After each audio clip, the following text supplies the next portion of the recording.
말씀 보겠습니다. 말씀은 구약성경 이사야서입니다. 구약성경 이사야서 40장 31절 한 절 말씀입니다.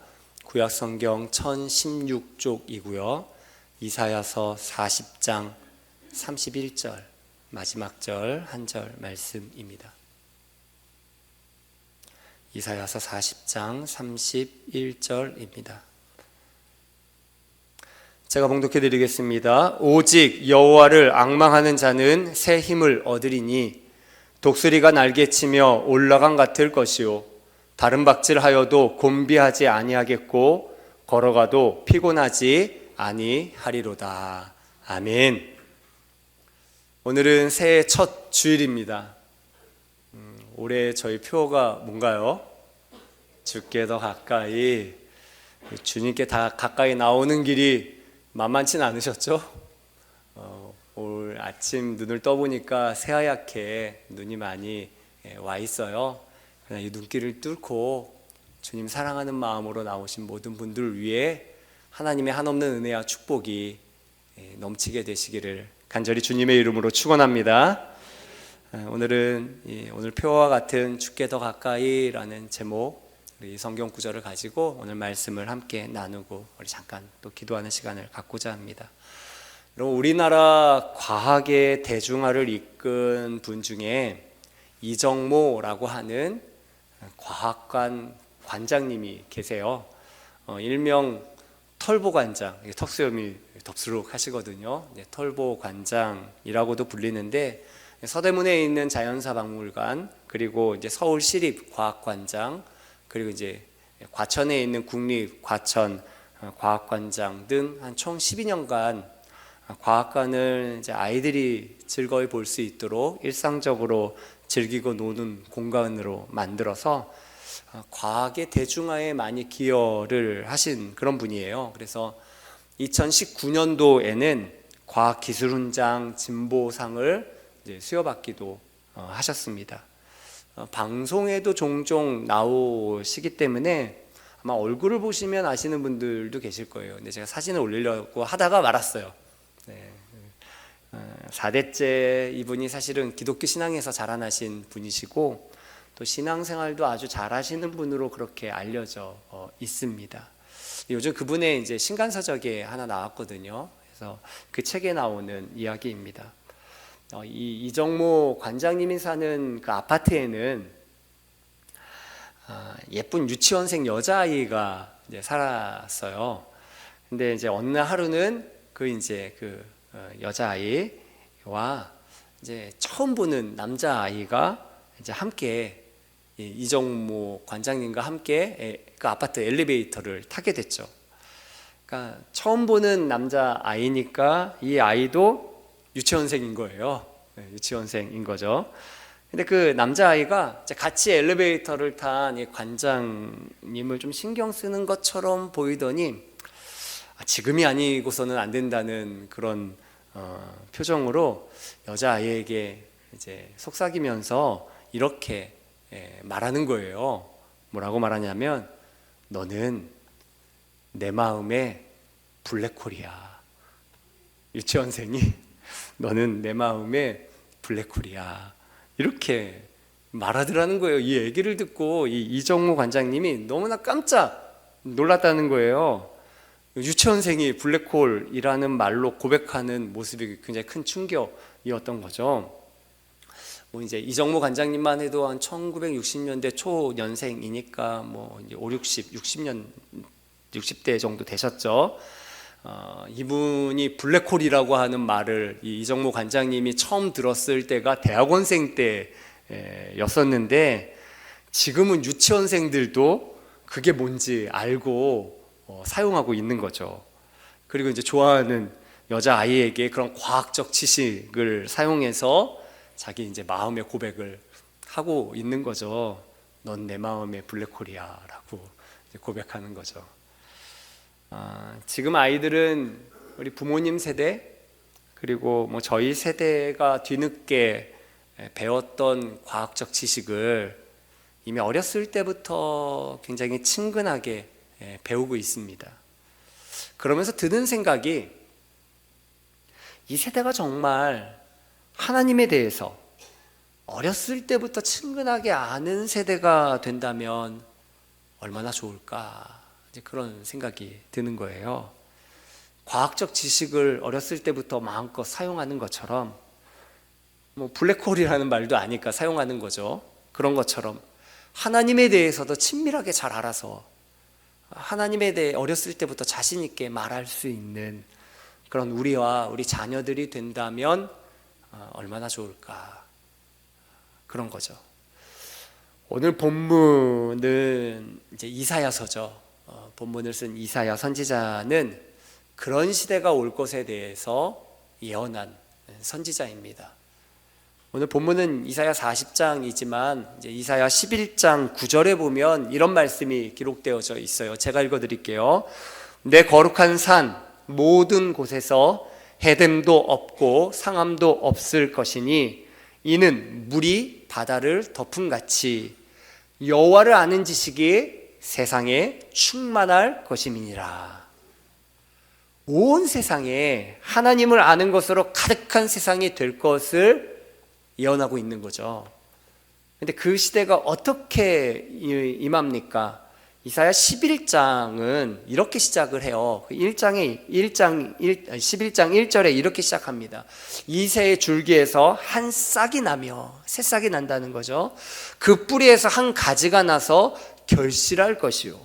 그러니까 이새의 줄기, 이새가 누군가요? 다윗의 아버지죠. 다윗 왕의 아버지.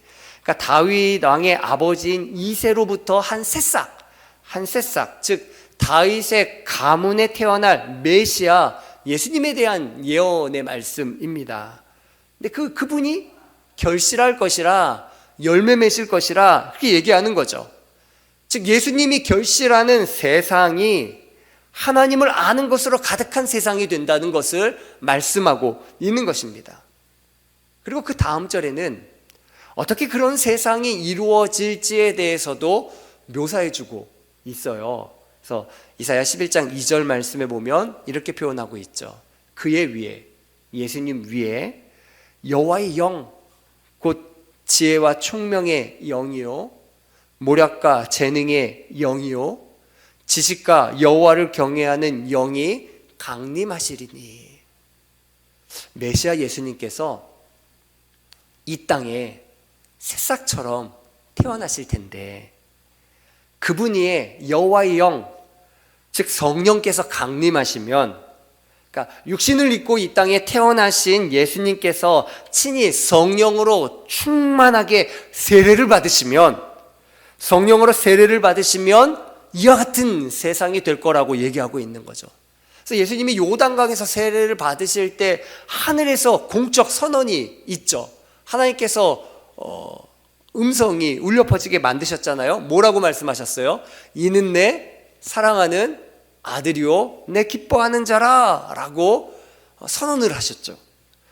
그러니까 우리가 죄로 인해 잃어버렸던 이 땅의 권리를 하나님께서 친히 육신을 입고 이 땅에 태어나신 그 예수님, 그분께 성령으로 기름 부어졌을 때 하나님은 친히 위임하신 거예요. 이 땅의 권리를 위임하신 거죠. 여러분 이걸 잘 보셔야 돼요. 신앙생활은요, 여러분들이 열심히 되는 것이 전부가 아니에요. 그것보다 더 중요한 것이 있습니다. 그것은 바로 하나님께서 행하시는 일이에요. 하나님께서 행하시는 일. 하나님께서 친히 우리를 대신하여 이루시는 하나님의 역사, 이게 사실은 더 중요한 것입니다. 그분이 친히 우리를 대신하여 이 땅에 새싹처럼 태어나셨어요. 아기가 되셨고, 그리고 우리가 에덴 동산에서 이 땅을 다스릴 권세를 위임받았는데 잃어버린 거잖아요. 그런데 그분이 우리가 잃어버렸던 그 권세를 주님이 인간이 되셔서 다시 하나님 아버지께로부터 다시 위임 받으신 것입니다. 그분이 친히 우리의 왕이 되셔서 친히 이 땅을 다스릴 것인데, 그러면 온 세상이 하나님을 아는 것으로 가득하게 되어 천국, 하나님의 나라가 된다는 말씀이 이사야서에 말씀해주고 있는 거죠. 주님이 친히 오셔서 우리의 왕이 되셔서 이 땅의 권리를 받으심으로 말미암아 하나님이 이 땅을 다스리실 때에는요, 우리가 다스리는 거하고는 전혀 다른, 우리가 잃어버려서 사실 마귀가 찬탈해서 엉망이 되잖아요. 근데 주님이 오셔서 다스리실 때에는요, 이젠 이 세상은 하나님이 아는 것으로 가득해져서 천국, 하나님의 나라가 된다는 것을 선포하고 있는 것입니다. 그 모습이 이사야 11장 6절에서 9절에 나타나 있는데, 이건 읽기만 해도 너무 좋아요. 좀 같이 한번 읽어보실까요? 이사야 11장 6절에서 9절 말씀인데, 좀 그림을 그려보시면서 이 말씀을 같이 읽어보시면 좋습니다. 함께 읽을게요. 그때 이리가 어린 양과 함께 살며 표범이 어린 염소와 함께 누우며 송아지와 어린 사자와 살찐 짐승이 함께 있어 어린 아이에게 끌리며 암소와 곰이 함께 먹으며 그것들의 새끼가 함께 엎드리며 사자가 소처럼 풀을 먹을 것이며 젖 먹는 아이가 독사의 구멍에서 장난하며 젖된 어린 아이가 독사의 굴에 손을 넣을 것이라. 내 거룩한 산 모든 곳에서 해됨도 없고 상함도 없을 것이니 이는 물이 바다를 덮음같이 여호와를 아는 지식이 세상에 충만할 것임이니라. 아멘. 하나님 아는 것이 온 땅에 가득하다는 거예요. 심지어 여기 모든 동물들에게도 하나님을 다 알아서 하나님 뜻대로 산다는 거죠. 그래서 여기 모습들이 어때요? 그냥 사자나 육식동물이나 초식동물이나 할 것 없이 서로 어울리는 거죠. 막 어린 아이가 막 사자를 집어 끌어도 해하는 것 상하는 일이 없다라고 얘기하고 있죠. 놀라운 것 아닙니까? 주님이 다스리실 때, 주님을 아는 것으로 온 세상이 가득하게 될 때, 그럴 때 이 땅은 하나님이 다스리는 나라, 서로 상함과 해함이 없는 그런 나라가 될 줄 믿습니다. 요즘 우리나라에 이런 것이 필요하지 않습니까? 남을 해하려고, 남을 상하려고 하는 것이 아니라 서로 조화롭고 평화롭게 그렇게 다스려지는 그런 복된 나라가 되기를 원합니다. 다치는 일도 없고요, 남을 해코지하는 일도 없고요, 중상모략하는 일도 없고요, 그렇게 평화로운 이 땅이 되도록 주님이 다스리시는 나라가 되어야 될 줄 믿습니다. 이 말씀을 읽으면요, 이렇게 얘기하시는 분들도 있을 수 있을 것 같아요. 목사님, 이것은 너무 꿈 같은 이야기 아닙니까? 목사님, 이것은 우리가 죽어서 이루어질 그 세상에 대해서 말씀하시는 것 아닙니까? 장차 나중에 우리가 이 세상을 떠나갈 그 하나님의 나라에 대한 그런 말씀 아닙니까? 물론 그것도 맞죠. 하지만 하나님께서 메시아 예수님으로, 예수 그리스도를 통해 이루실 하나님 나라에 대한 거예요. 그것은 먼 장래에만 해당되는 그런 이야기가 아닙니다. 그것은 바로 여기서 시작되는 이야기예요. 마태복음 12장 28절 말씀에 보면 이런 말씀이 기록되어져 있어요. 같이 한번 읽어보실까요? 우리 함께 읽겠습니다. 그러나 내가 하나님의 성령을 힘입어 귀신을 쫓아내는 것이면 하나님의 나라가 이미 너희에게 임하였느니라. 누가 하신 말씀이에요? 예수님이 하신 말씀이에요. 예수님이 내가 성령을 힘입어 귀신을 쫓아냈으면, 예수님이 요단강에서 세례 받으신 다음에 귀신 쫓아내셨어요? 안 쫓아내셨어요? 쫓아내셨죠. 심지어 막 군대막이 들려도 다 쫓아내셨잖아요. 다 쫓아내셨죠. 그러면 하나님의 나라가 어떻게 됐다고요? 앞으로 시작된다는 얘기예요? 이미 시작됐다라고 얘기하는 거죠. 이미 너희에게 임하였다라고 주님은 말씀하셨어요. 예수님께서 요단강에서 성령으로 세례 받으신 다음에 마귀와의 싸움이 본격화되었죠. 그래서 광야에 가서 마귀와 시험 받으시면서 싸우시지 않으셨습니까? 친히 귀신을 내어 쫓으심으로 회당에 가서 거기에 귀신 들린 사람 있었잖아요. 방해하는 사람 있었잖아요. 주님이 어떻게 하셨나요? 깨끗이, 그리고 깨끗하게, 말씀으로 깨끗하게 치료하시지 않으셨습니까? 그로 말미암아 하나님의 나라가 이미 우리에게 임하였음을 보여주신 거죠. 확증해 주신 거죠. 하나님의 나라는요, 이미 우리에게 시작된 줄 믿습니다. 그것은 단지 죽어서 가는 저 먼 천국에 관한 이야기가 아니에요. 거기에 포커스가 있는 것이 아닙니다. 바로 지금 여기에서 이루어지는 결단과 헌신이 중요한 거예요. 그런 의미에서 오늘 본문을 좀 보셔야 돼요. 그런 의미에서 이사야 40장 31절 말씀, 오직 여호와를 앙망하는 자는 새 힘을 얻으리니 독수리가 날개치며 올라간 같을 것이요 다른 박질하여도 곤비치 아니하겠고 걸어가도 피곤하지 아니하리로다. 오늘 이 본문은요, 고난의 현실 가운데 있는 이사야 시대에 주어진 말씀이에요. 하나님의 백성들에게 주시는 위로와 소망의 말씀이죠. 이것은 또한 지금의 현실, 우리의 현실도 만만치 않잖아요. 지금의 현실을 살고 있는 하나님의 자녀들인 우리들에게 주시는 말씀이기도 합니다. 지금 이사야 시대 사람들은요, 자신들이 당면한 이 고난의 현실이 있어요. 그게 너무 힘들어요. 그래서 이 현실을 볼 때 더 이상 하나님 여기 안 계신 것 같아, 그런 상황인 거죠. 그래서 오늘 본문이 이제 31절을 저희가 읽었는데 그 바로 27절 말씀에 보면 이런 이야기들이 나와 있어요. 제가 읽어드릴게요. 야곱아, 하나님이 이스라엘에 대해 얘기하는 거죠. 야곱아, 어찌하여 네가 말하며 이스라엘아 네가 이르기를.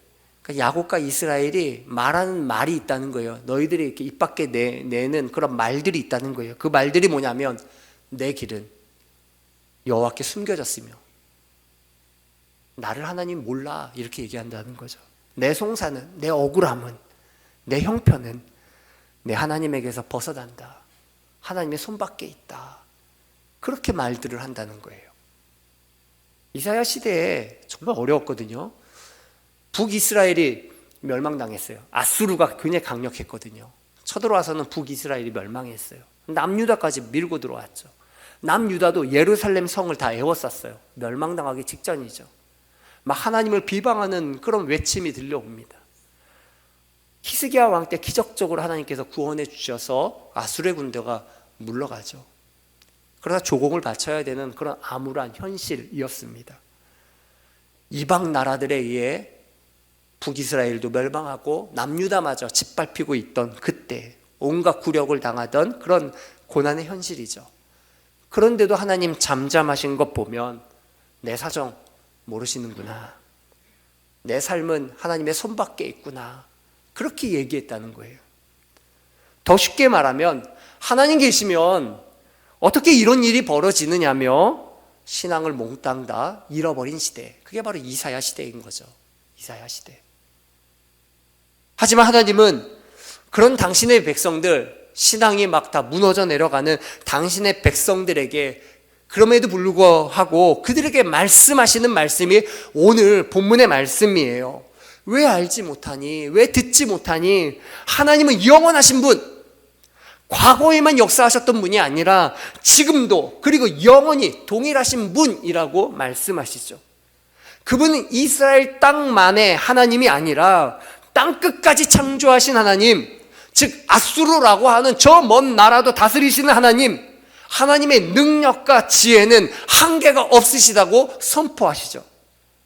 그러니 너희가 지쳐있고 힘이 없어도, 그것을 오늘 성경 본문에서는 피곤한 자, 무능한 자라고 표현하고 있는데, 지쳐있고 힘이 없어도 하나님이 능력 주시고 힘 주시면 되는데 뭐 걱정이냐라고 말씀하시는 거예요. 그러니 결론처럼 오늘 본문의 말씀을 하고 있는 거죠. 우리 31절 말씀, 우리 큰 목소리로 좀 같이 읽으실까요? 31절 우리 함께 읽겠습니다. 오직 여호와를 앙망하는 자는 새 힘을 얻으리니 독수리가 날개치며 올라간 같을 것이요 다른 박질 하여도 곤비하지 아니하겠고 걸어가도 피곤하지 아니하리로다. 아멘. 오직 하나님을 앙망하라. 오직 하나님을 바라보고 기다리라. 그러면 하나님께서 새 힘 주셔서 독수리처럼 높이 날아오를 것이다. 다른 박질하는데 결코 약해지지 않을 거고, 걸어가는 길도 피곤치 않고 끝까지 잘 완주할 것이다 말씀하는 것이죠. 오직 여호와를 앙망하면, 오직 하나님께서 세임 주시면 독수리처럼 높이 날아오를 것이다 약속합니다. 우리말 성경에 보면 날개치며라고 기록하고 있어요. 날개치며. 그래서 독수리가 날개짓을 하며 막 날아오르는 그런 모습을 생각하기가 쉬운데, 사실 이 히브리어 성경 원문에는 독수리의 날개로라고 기록하고 있어요. 날개치며가 아니라 날개로라고 표현하고 있죠. 그러니까 날개짓하는 것이 표현되어 있지는 않습니다. 더욱이 이 독수리가 하늘 높이 날아오를 때는요, 막 날개짓하며 날아오르는 새가 아니에요. 물론 이제 처음 날아오를 때는 날개짓을 하겠죠. 날개짓을 하겠지만, 이 독수리는요, 하늘에서 이제 더 높이 날아오를 때는요, 날개짓하며 날아오르지 않아요. 거의 날개짓 많이 하지 않습니다. 저도 이제 철책에서 독수리들을 종종 봤거든요. 독수리는 날개짓보다는요, 날개를 그냥 쭉 펴요. 그리고 그냥 떨어져 내려가야 되는 거잖아요. 근데 날개를 그냥 쭉 펴고 있어요. 쭉 펴고 있으면요, 공기의 상승 기류를 타면서 순식간에 쑥 하고 높게 올라갑니다. 날개짓해서 올라가는 게 아니라요, 그냥 날개를 쭉 펴고 있는데 어느 순간 쑥 하면서 저 높이 올라가요. 독수리 자신의 날개짓보다 상승 기류를 잘 받는 것이 높이 날아오르는데 더 중요한 것이죠. 올해 저희 교회 표어가 주께 더 가까이예요. 독수리처럼 더 높이 주님께 더 가까이 날아오르게 될 줄 믿습니다.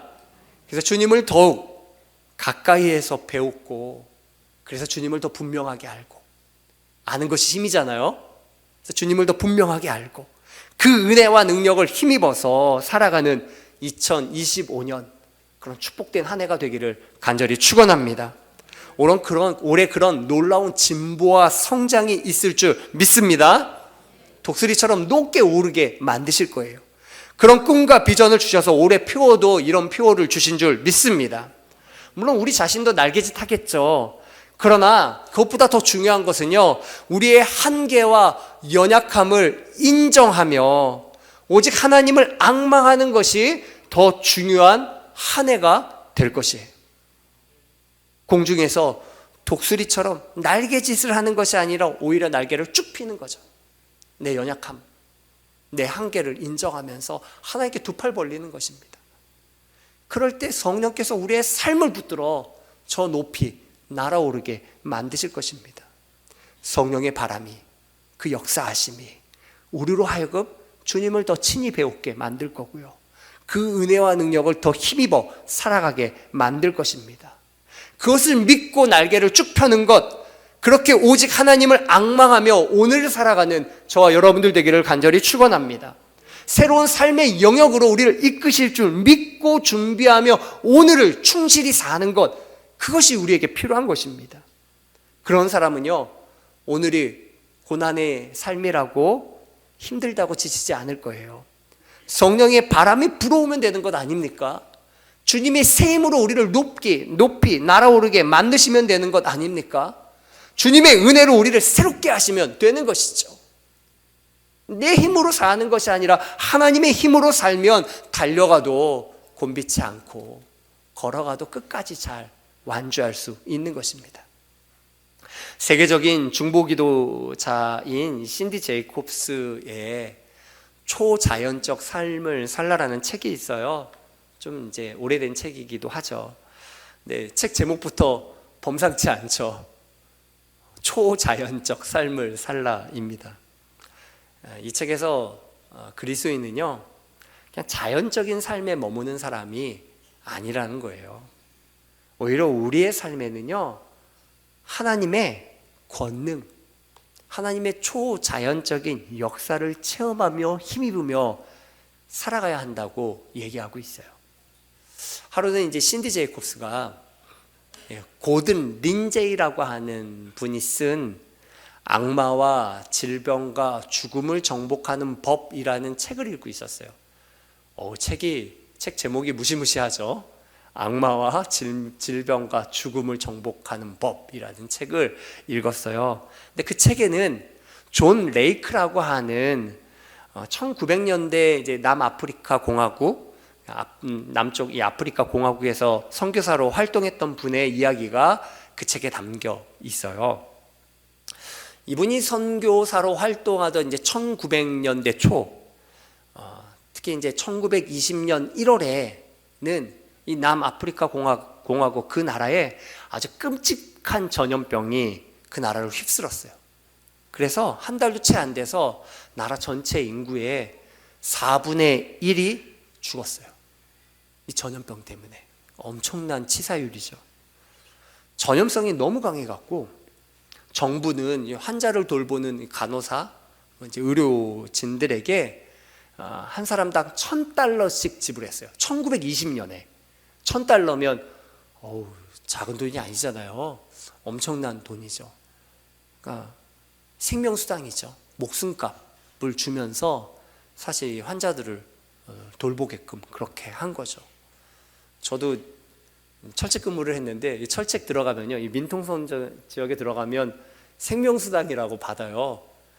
몇백 원 받았어요, 하루에. 몇백 원씩 받는데 지금은 뭐 더 받을지 모르겠어요. 그렇게 해서 거기서 이제 대기초소에서 라면 끓여 먹는 것 살 정도로 생명수당, 목숨값을 하루에 몇백 원 받았죠. 몇백 원 받았는데 지금 여기는 정말 위험한 상황인 거죠. 한 달도 채 안 돼서 나라 인구의 4분의 1이 죽는 그런 아주 무시무시한 상황이니까요. 근데 그토록 위험한 상황에서 이 존 레이크 선교사님과 그의 동료 한 분이 환자들을 돌본 거예요. 생명수당을 줘서 돌보게 했던 그런 상황에, 그 위험한 상황에 이 존 레이크와 그의 동료는 무료로 사람들을 살리고자 거기에 뛰어든 거죠. 집집마다 방문하며 죽은 사람들, 많이 죽었으니까요, 죽은 사람들을 데려다가 일일이 장례를 다 치른 거예요. 그런데도 놀라운 것은요, 이 존 레이크 그리고 그의 동료는 전염병에 감염되지도 않았고 그 어떤 증상조차 나타나지 않은 거예요. 그러니까 한 의사가 너무 놀라운 거죠. 그래서 이 두 사람에게 관심을 가졌어요. 그리고 이제 존 레이크 이 선교사님을 찾아온 겁니다. 어떻게 전염병에 걸리지 않는 어떤 비결이 있느냐고 이제 물은 거죠. 어떤 특별한 비결이 있냐고. 그때는 이 선교사님이 그 의사에게 뭐라고 얘기하냐면 예수님의 능력 외에는 자신에게 있는 것은 아무것도 없다고 그렇게 말할 수밖에 없죠. 그렇게 얘기했어요.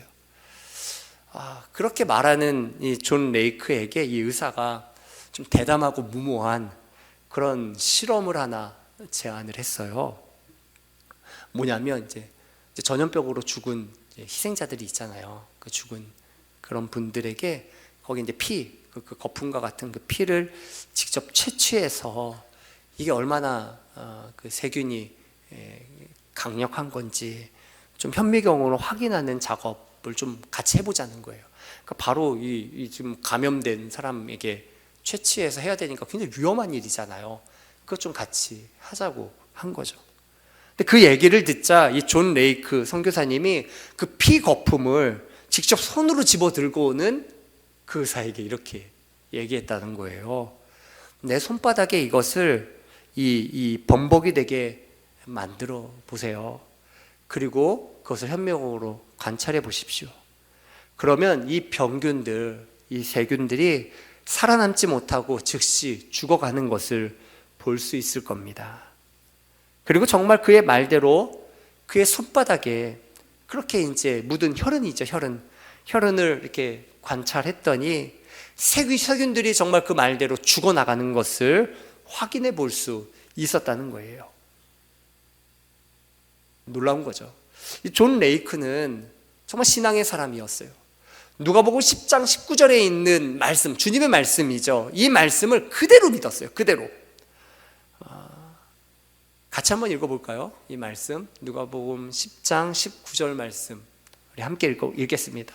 내가 너희에게 뱀과 전갈을 밟으며 원수의 모든 능력을 제어할 권능을 주었으니 너희를 해칠 자가 결코 없으리라. 이 말씀을요, 지금 자신에게 적용한 거죠. 받아들인 거예요. 현재 받아들인 거죠. 현재.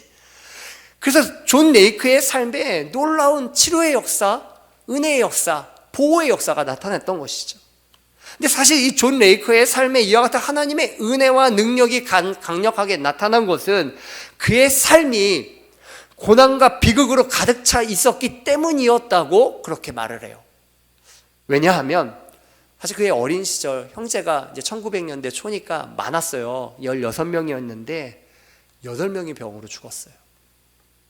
그리고 그 자신도요, 류마티즘이 너무 심해서 생활을 할 수 없어서, 그래서 이제 존 알렉산더 다우이라고 하는 사람이 그렇게 운영하는, 사역하는 힐링룸, 치료의 방이죠.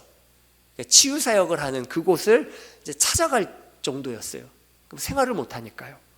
근데 거기에서 놀라운 성령의 체험을 하게 됩니다. 그로 말미암아 병이 치료받았던 사람이에요. 병에 대해 알고 그것을 치료하시는 하나님을 그곳에서 깊이 만나게 된 거죠. 그 다음부터 그의 삶에도 이와 같은 치유의 역사가 나타나기 시작한 거예요. 자기 가족들도 아픈 사람이 있었거든요. 아내도 그렇고 자녀들도 그랬는데, 그렇게 아내들, 그의 가족들의 병들마저 그를 통해서 그가 믿은 하나님, 치료하신 하나님 전하고 기도하고 나누었더니요, 그 병이 깨끗이 낫는 역사들이 그 가족 안에도 나타난 거예요.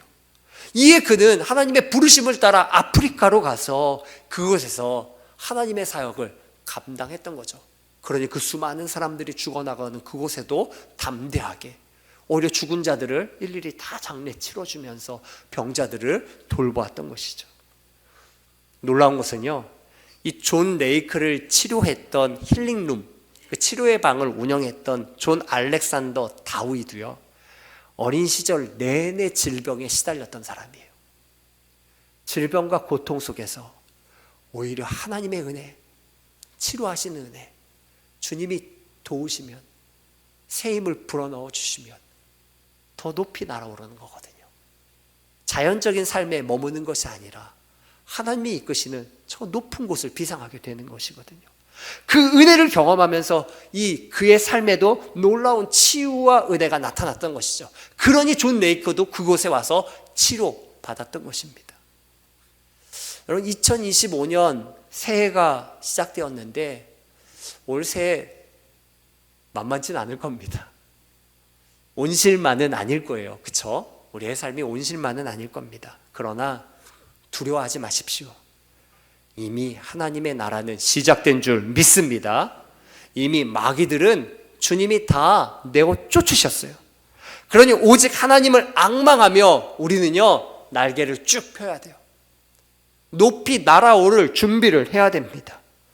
그러면 주님께서 우리의 날개짓, 우리의 몸부림이 아니라 하나님이 공급하시는 성령의 새바람으로 하늘 높이 날아오르게 만드실 줄 믿습니다. 자연적 삶에 머무르는 것이 아니라 초자연적 삶, 주님과 동행하며 세상을 하나님 나라, 주님이 친히 다스리시는 거룩한 나라로 만들어 가시는데 우리를 통로로 사용하실 줄 믿습니다. 그러니 여러분들의 삶을 하나님께 다 드리십시오. 날개를 쭉 펴십시오. 하나님은 우리의 삶, 일주일에 1시간만 우리의 삶의 주인이 되실까요? 아니잖아요. 우리의 삶 24시간이 다 하나님의 것 아닙니까? 그러니 우리의 삶 전체가 하나님의 것이 되어야죠. 하나님의 다스리신 가운데 있어야 되는 것 아닙니까? 그러니까 하나님이 여기에는 하나님과 상관없어. 지금 이스라엘 백성들이 그랬던 거예요. 이사야서에. 근데 그러지 마시고요. 우리의 삶 전체가 24시간, 일주일 내내, 한 해 온종일 주님이 다스리시는 삶의 영역이 되시기를 간절히 축원합니다. 우리의 물질은요, 하나님의 것이 아닌가요? 우리는 무소유인가요? 그렇지 않아요. 기독교는 무소유가 아니에요. 불교는 무소유를 얘기할지 모르겠지만 기독교는 무소유가 아니에요. 기독교는 오히려 하나님은 부욕해 하시는 분입니다. 우리의 삶을 축복하셔서 나누게 하시는 분이세요. 풍성케 하셔서 나누게 하시는 분이시죠. 그러니 여러분들의 삶의 모든 것도 하나님이 축복해 주시기를 원합니다.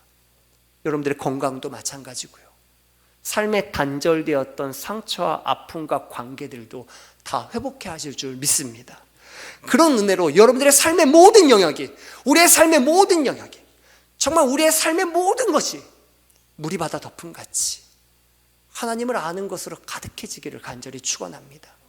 그래서 상함도 해함도 없는 주님이 다스리시는, 주님이 축복하시는, 주님이 회복하시는 거룩한 한 해가 되시기를 간절히 축원합니다.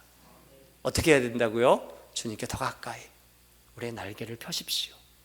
우리의 연약함, 우리의 한계 인정하시고요. 우리는 날개를 펴요. 그러면 주님이 새 힘을 불어넣어 주심으로, 성령의 새바람을 불어넣어 주심으로 우리를 알고 하나님과 함께 놀랍게 비상하게 만드실 것입니다. 그로 말미암아 이 땅, 우리는 도저히 감당할 수 없을 것 같은 고난의 현실도 하나님은 놀랍게 기경하시고 변화시키실 것입니다. 그러니 두려워하지 마시고요, 겁내지 마시고요, 이 땅을 정복해 갈 수 있는 믿음의 성도님들 다 되시기를 간절히 축원합니다. 우리 이 시간, 오늘 우리 들은 말씀 기억하시면서 우리 함께 우리 좀 통성으로 같이 기도하겠습니다.